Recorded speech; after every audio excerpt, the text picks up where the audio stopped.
the most interesting pageant content is back. Mel 2204, your pageant blogger host. Subscribe. Angat ang ganda ni Miss Universe Philippines 2023 Michelle Marquez D sa nakaraang Charity Gala Night, isang event ng Miss Universe competition ngayong taon.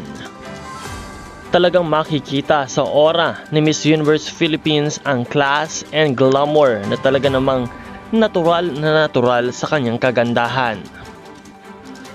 Usap-usapan nga si Michelle D dahil sa paugong na kanyang pangalan sa Miss Universe competition. Kaya naman we are hoping na pasok ang ating kandidata sa semifinals ng Miss Universe.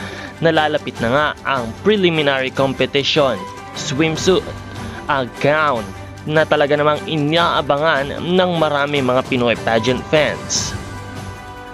Ganon din ang national costume na talagang magpapakita ng kultura at pagkakakilanlan ng Pilipinas. Ilang araw na nga lang ay magaganap na ang Grand Coronation Night at talagang excited ang lahat kung sino ang makukoronahan bilang Miss Universe 2023. Kaya naman patuloy nating suportahan si Michelle D. I-comment lamang ang inyong pagsuporta sa kanya at syempre suportahan din ang channel na ito sa pamamagitan ng pag-subscribe at pagpindot ng bell button. Maraming salamat sa inyong panonood at maraming salamat din sa iyong pag-subscribe. Magbibigay pa po kami ng iba pang mga updates sa magkaganap everyday dito sa Miss Universe.